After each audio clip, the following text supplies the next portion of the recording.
السلام علیکم دوستو، ایک بار جبرائیل علیہ السلام نبی کریم صلی اللہ علیہ وآلہ وسلم کے پاس آئے تو آپ صلی اللہ علیہ وآلہ وسلم نے دیکھا کہ جبرائیل علیہ السلام کچھ پریشان ہے۔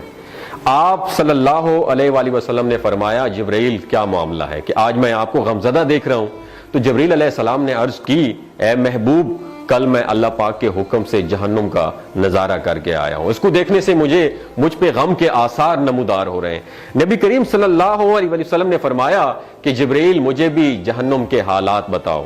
جبرائیل نے عرض کی جہنم کے کل 7 درجے ہیں اور ان میں سے جب سب سے نیچے والا درجہ ہے اللہ ان میں منافقوں کو رکھے گا، اس سے اوپر والے 6 درجے میں اللہ تعالیٰ مشرک لوگوں کو ڈالیں گے، اس سے اوپر 5ویں درجے میں اللہ سورج اور چاند کی پرستش کرنے والوں کو، عبادت کرنے والوں کو ڈالیں گے، 4تھے درجے میں اللہ پاک آتش پرست لوگوں کو ڈالیں گے، اور 3رے درجے میں اللہ پاک یہود کو ڈالیں گے، 2 درجے میں اللہ تعالیٰ عیسائیوں کو ڈالیں گے۔ یہ کہہ کر جبرائیل علیہ السلام خاموش ہو گئے تو نبی کریم صلی اللہ علیہ وآلہ وسلم نے پوچھا جبرائیل آپ خاموش کیوں ہو گئے؟ مجھے بتاؤ کہ پہلے درجے میں کون ہوگا؟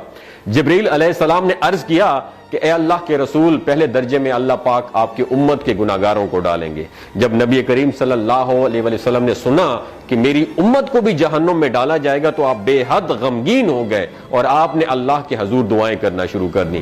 3 دن ایسے گزرے کہ اللہ کے محبوب مسجد میں نماز پڑھنے کے لیے تشریف لاتے، نماز پڑھ کر حجرے میں تشریف لے جاتے اور دروازہ بند کر کے اللہ کے حضور رو رو کا دعائیں فرماتے۔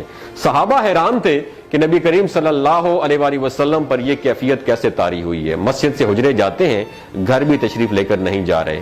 جب 3را دن ہوا تو سیدنا ابو بکر صدیق رضی اللہ تعالیٰ عنہ سے رہا نہیں گیا، وہ دروازے پر آئے اور دستک دی اور سلام کیا لیکن سلام کا جواب نہیں آیا۔ آپ روتے ہوئے سیدنا عمر رضی اللہ تعالیٰ عنہ کے پاس آئے اور فرمایا کہ میں نے سلام کیا لیکن سلام کا جواب نہیں پایا، لہٰذا آپ جائیں، ہو سکتا ہے آپ کو سلام کا جواب مل جائے۔ آپ گئے تو آپ نے 3 مرتبہ سلام کیا لیکن سلام کا جواب نہ آیا۔ حضرت عمر رضی اللہ تعالیٰ عنہ نے سلمان فارسی کو بھیجا لیکن پھر بھی سلام کا جواب نہیں آیا۔ حضرت سلمان فارسی نے واقعے کا تذکرہ حضرت علی رضی اللہ تعالیٰ عنہ سے فرمایا۔ انہوں نے سوچا کہ جب اتنے عظیم شخصیت کو سلام کا جواب نہیں ملا تو مجھے بھی خود نہیں جانا چاہیے، بلکہ مجھے ان کی نور نظر بیٹی حضرت فاطمہ رضی اللہ تعالیٰ عنہا انہیں اندر بھیجنا چاہیے۔ لہٰذا آپ نے حضرت فاطمہ رضی اللہ تعالیٰ عنہا کو سب احوال بتا دیا۔ آپ حجرے کے دروازے پر آئیں، ابا جان السلام علیکم، بیٹی کی آواز سن کر محبوب کائنات اٹھے، دروازہ کھولا اور سلام کا جواب دیا۔ ابا جان یہ آپ پر کیا کیفیت ہے کہ 3 دن سے آپ یہاں پہ تشریف فرما ہے؟ نبی کریم صلی اللہ علیہ وآلہ وسلم نے فرمایا کہ جبرائیل نے مجھے آگاہ کیا ہے کہ میری امت بھی جہنم میں جائے گی۔ فاطمہ بیٹی، مجھے اپنی امت کے گناہگاروں کا غم کھائے جا رہا ہے اور میں اپنے مالک سے دعائیں کر رہا ہوں کہ اللہ ان کو معاف کر دے اور جہنم سے بری کر دے۔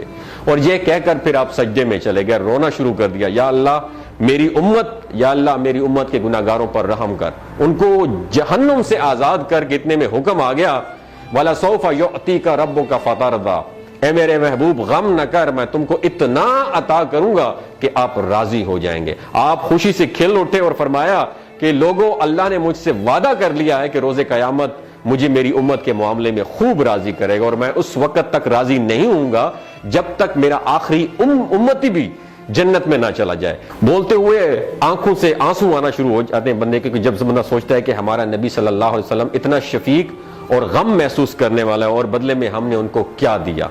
آپ کا 1 سیکنڈ اس ویڈیو کو دوسرے لوگوں تک پہنچانے کا سورس ہے۔ میری آپ سے عاجزانہ اپیل ہے کہ لا حاصل اور بے مقصد پوسٹیں ہم شیئر کرتے رہتے ہیں، لیکن آج اپنے نبی کی رحمت کا یہ پہلو کہیں ہم سے مس نہ ہو جائے۔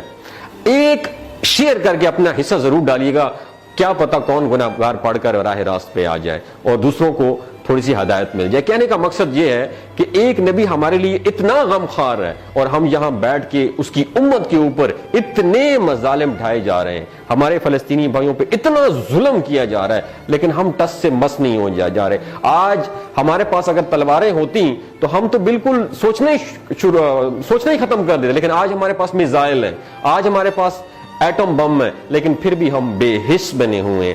اللہ تعالیٰ ہمیں ہدایت نصیب فرمائے، اللہ تعالیٰ ہمارے لیے آسانیاں پیدا فرمائے اور اللہ تعالیٰ ہمیں نیک کام کرنے کی توفیق عطا فرمائے۔ اپنا اور اپنے ساتھ ہوئے رشتوں کا خیال رکھیے گا۔ اللہ حافظ۔